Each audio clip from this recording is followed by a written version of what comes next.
Hello and welcome everyone to the second episode of Hollywood Heat. I'm Cam, here with Malik, Yo! Cantley. Let's kick it off, guys. So housekeeping. First and foremost, I watched Fruitvale Station. So we talked about it last week. That was the only Michael B. Jordan movie that I hadn't seen. I cannot believe... I guess I can believe that I hadn't seen it, thinking about where I was in my life in 2013. It's not really a movie that I would have been Went out of your way exposed to to, see but it was so good. Yes. Yes. Yeah, it's crazy too because I feel like that movie, it didn't really get a lot of attention until within the last year or two, I'd say probably. Because I've known about it for like I said, a couple years now, but I didn't know about it until all this stuff started going on. But it was an intense movie. That movie's very intense, I will say. Yeah. So I have to say, Cam, so you said it was a really good movie. So you're like me. I was watching the whole movie like, hey, this is good. Like, good actors. Like, I was all into the story. What story that was, no clue. Like, we was just a part of their life for a day or 2 days. I think it was just a day. But, yeah, that ended threw me through a loop. It was a lot. It was like the end. I mean, the ending was beautiful and awful all at the same time. Yep. I see what you mean. I remembered you guys talking about the text messages. I liked that. I thought it was cool because it's kind of, I don't know. I thought it was shot in a cool way. Yep. I don't. Well, there was something else I was gonna say. Now I can't remember. I would kind of wonder though. So for movies like that where it's based on a true story, so you obviously kind of already know the outcome. Does it ruin movies for you guys, and you know the outcome of it like that? Does it? Okay, because I knew what happened with the guy in real life, and I was like, is this movie really worth watching? If I know the actual story of it. Yeah. But the movie didn't ruin it at all for me. I thought it was well done. Yeah. Yeah. What were you saying? I was just going to say, I remembered what I was going to say. It made me think a lot about, if something happened to me, I know obviously it could have been dramatized for sake of a movie, but it really is the whole movie's over the span of a day. And I was like, do I even talk to enough people in a day for them to know in detail what I was doing? It was kind of cool how they literally had everyone in his life. Yeah. For the sake of the movie, at least, he saw everyone that day, you know? Yeah, he did. Yeah, crazy. Now that my favorite part. I didn't even think about that. I was just saying I didn't even think about that. Nah, my favorite part was when they were on the train at the end of the movie and they're like, "Oh, we're gonna be late," and they have the little speaker. Yeah. And they have a little mini party on the train. I was like, "Yeah, that was gonna be me sooner or later." See, that's what I'm saying. The movie overall was a great movie because you're literally watching it, not even thinking about that ending at all. So you're just like, okay, this is a nice movie. Yeah. Yeah, it was. I enjoyed it very much. Like I said, it was just funny to see where Michael B. Jordan was in his career at that point. Yeah, he was just getting good. Seeing his developments where he is now, I was like, that was something else I thought was pretty sweet about that. Oh well, you actually on Twitter yesterday? I just seen somebody post a screenshot of Hardball, this old baseball movie from I just looked it up, 2001. And it was a Michael kid, a little kid. Michael B. Jordan was a little kid in that movie. I'm like, this dude is everywhere. Yeah, I saw that. Yeah, I saw somebody posted that a while ago, and I was like, wait a second. Michael B. Jordan was like 6 years old in this movie. He a legend. Wow, baby B. Jordan. Yeah, and it's crazy to think because if he was born in the 80s, probably late 80s, he was probably a teenager when he did Hardball. Yes, but he just played as a little kid. Yeah. He doesn't look like it at all, though. Which is that is true. Yeah, crazy. So what's the next thing? Are we talking about the new movie or what? I feel like it's nice to go into Angelina Jolie's headline movie. I already forgot the name of it. You got the name of it, Cam? Those Who Wish Me Dead. I don't know why I can't think of that name. I can't never remember it. Yeah, no, I agree. But so I thought it was good. Yeah, I just finished it this afternoon. Malik? I give it a 6.5 out of 10, maybe. What was yours? Before I give my full synopsis, what was yours? Cam first. I think 6.5 is generous. I'd probably say 5 or 5.5. I mean, Okay. like, it was a good movie, but I just didn't. I don't know. Yeah. Go on, Cantley. You look upset. I'm going 8. What? See, I'm going 8 on this. What was your reasoning for 8? Because 8, I feel like is a specific tier of movies.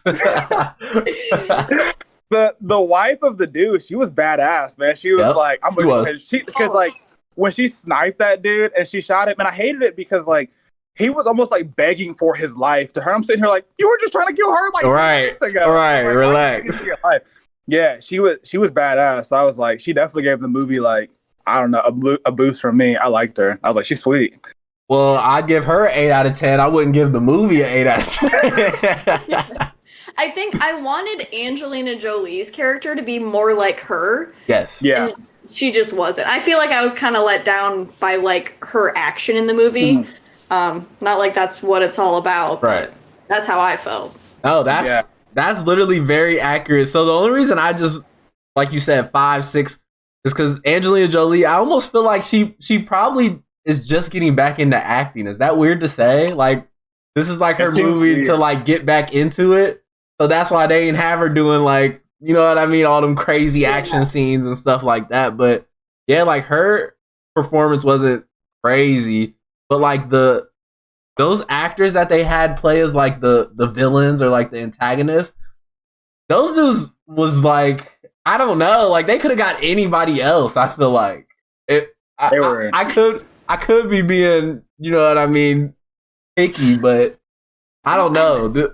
I feel like those dudes could have been a lot better. Yeah, because if they ran up on me like that, I wouldn't be doing half. I wouldn't go through half the stuff she was going through that movie. Like, if it was those two guys, like, we wouldn't have. He said it was those two.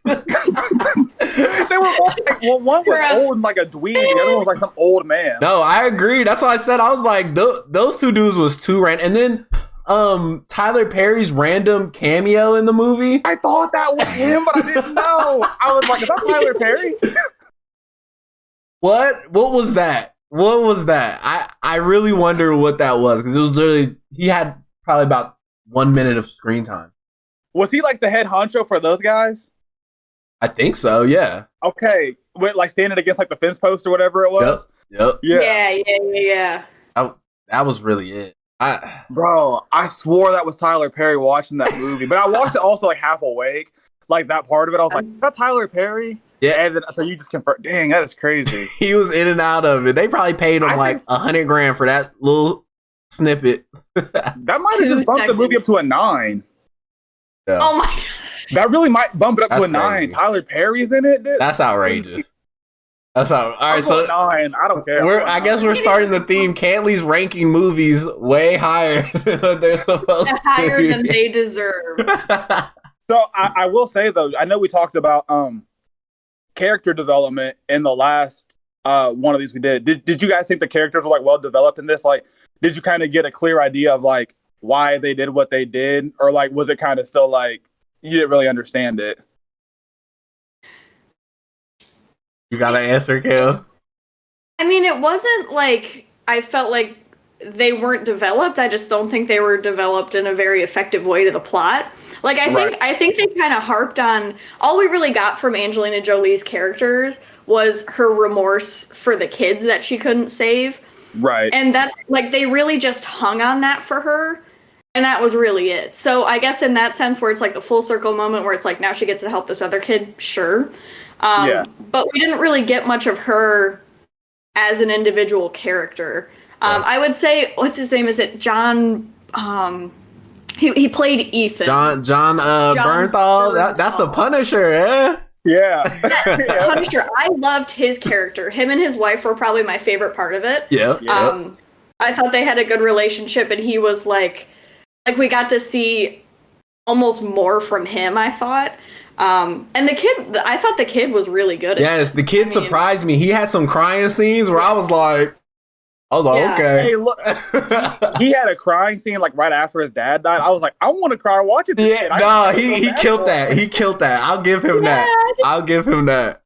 Yeah. Oh, but the one scene that I actually really did like was when they're sitting around the fire, and the kid's just going on about how awful his life has been, and Angelina Jolie's like, man, I can't talk about how life my shit my life is around you. And she calls him buddy. He goes, my dad called me buddy, and she's like, Jesus Christ. Yeah, no, that was funny. That felt like Angelina Jolie's character right there for sure. Yeah. He was like sitting there, and he's like, I watched my mom die of cancer. I was like, damn, kid. Yeah, it's been a rough life. Jeez, I was like, man, that's tough. Yeah. So overall, what would, like out of 10? So not out of 10, but let's say if we gave it letter grades, what grade would you give it? C-. Oh, okay. Just because, like I said, outside of like Angelina Jolie, my boy the Punisher in there, the characters and the plot, like a lot of it was cheesy. I just feel like it was just a cheesy movie. It felt like when movies go straight to streaming, they don't go to theaters. Yeah, it felt like that. Straight to stream. Okay, let's get some streams real quick. This might be like a weird small thing because I know that the whole point was that she had a foot injury. But I just couldn't get over how she was running. It looked like she was running in like steel-toed boots the entire time. And that's what I'm saying. I feel like she was just getting back into acting or something. Like she was just getting back into it. I don't know. It's also hard when you're like filming a movie that is full of chase scenes. If you give your main character like a foot injury, what do you expect? That is tough. That is tough. I'll give him that. We don't know how hard it is to act in those scenes. So I'll give them that. Right. Cam, what was your letter grade for it? I'd probably give it a C. Just like it was right in the middle for me, you know? Wow, you guys are tough. I'm going B plus. I'm surprised you liked it as much as you did. Yeah, I can't wait for us to do this more because I need to hear more of these ratings. Oh, I have some crazy movie ratings I give you. Tyler Perry, bro. Think about that. Tyler Perry's. I thought about it for 1 minute in the movie. It's like Stan Lee. It was like a Stan Lee cameo. Okay, that is a big jump, my friend. If that's what we want to compare it to, hey. Oh, wait. So speaking of Cantley's trash opinions, we briefly talked about The Woman in the Window. We need to have this discussion. Oh, I need to hear this because I haven't gotten to watch that yet. So I definitely need to hear y'all discussion on that. Bro, it was a waste of time. If I was trying to kill time, I'd watch it again. I want to know why, though. I was just bored. I was like, first of all, I thought she was Pam from The Office. I was like, all right, Pam from The Office is in here. And then I realized it wasn't Pam. Yeah, but I will tell you, I laughed at the part when, like, the dad came in there, like, and he slapped the shit out of that kid. Like, and he's like, don't come over here and talk to her. I said... That scared me. Damn. Yeah, I don't know. It wasn't trash. It wasn't like My Speed of Movie, maybe, but I don't know. That movie I'd probably give I'd probably say like a 7.5. It wasn't terrible. See, even that's like a pretty good rating. Yeah, I was gonna say I might give it like a 7.5, like 7 somewhere. Yeah, in there. we won't like harp. I mean, I thought it was good. I'll say in the beginning it felt familiar to the point where I was like, literally, have I seen this movie before? Like, it's just one of those movies where you think you like feel like you've heard the story, but I thought like. The end, when they kind of switched up on you, it was worth it. Like I thought like the twists and everything at the end were really good, and I liked some of the shots that they did where like the whole cast was together and it's like wide shots, and then it kind of pans. It's almost like a theatric kind of thing. So I liked the movie from that standpoint. I can see what you mean though, where in the beginning you're just kind of like, this story has been told a million times. And I started watching it also at like midnight, so I was kind of like, all right, like. Let's get along with the movie, folks. But I'm not gonna lie. I actually kind of enjoyed it. It was a decent movie. It was decent. Malik, you'd probably like it. I'm about to say, I see my boy Brian Henry in there. So I really like Brian Henry. It said he played the Detective Little.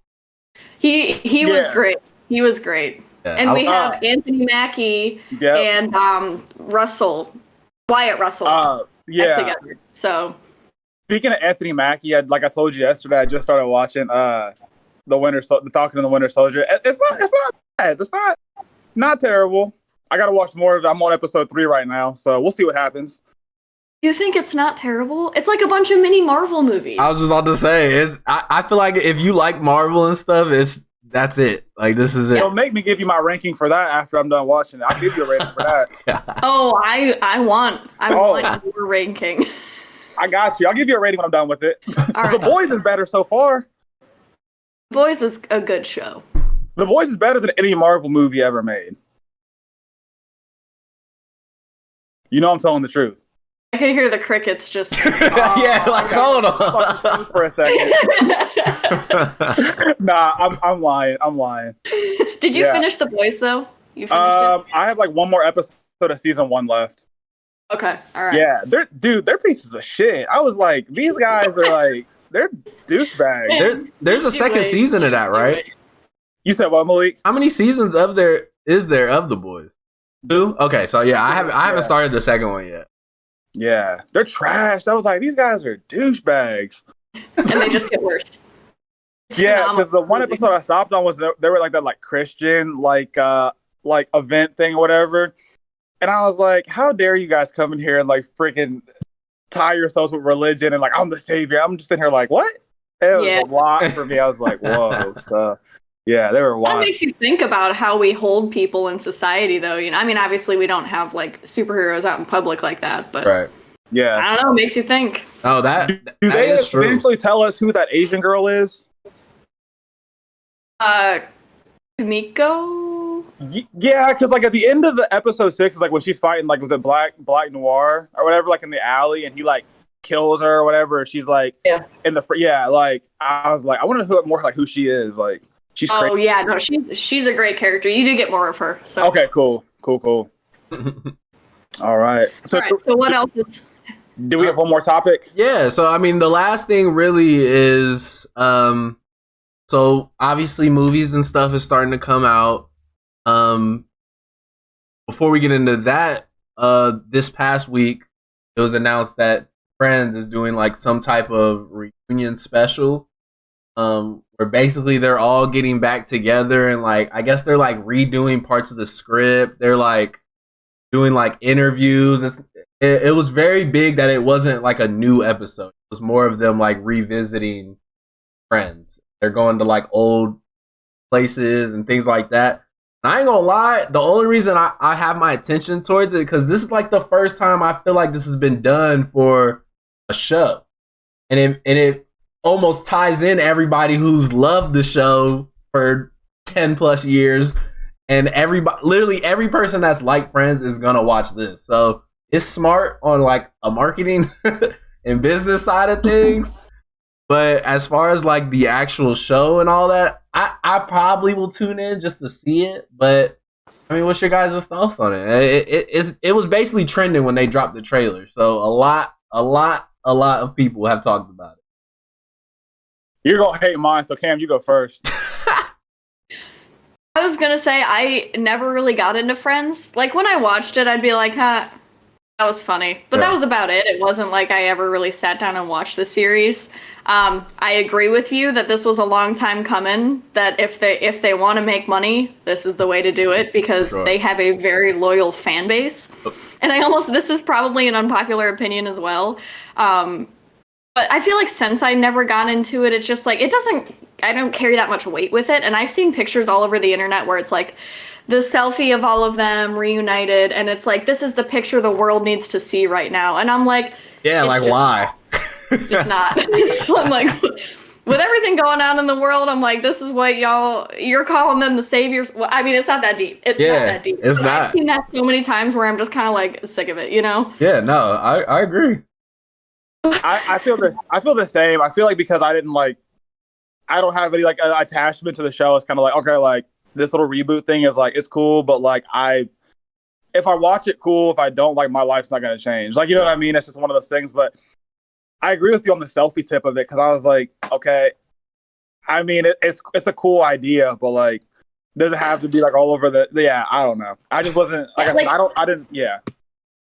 It'll be like a fun thing, good entertainment. Yeah. Like it's not. They obviously should do it. Yeah. But it's just like I just feel like Friends fans. No offense to Friends fans, are a little bit crazy. Every fan base has their crazy people. Yep. I was just about to say like, every fan base has their.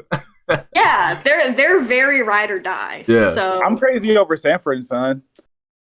That's a throwback. What? Do you still watch that? It comes on TV Land every now and then. I'll watch it. TV Land. Oh my gosh.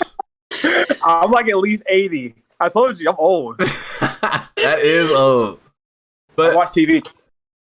I guess the only thing I would say, like, since I never really got into Friends like that, but I like knew about it. I would know about it. And the only thing that used to always bother me, I used to be like, wait, where are they located at? Because it's supposed to be based in New York.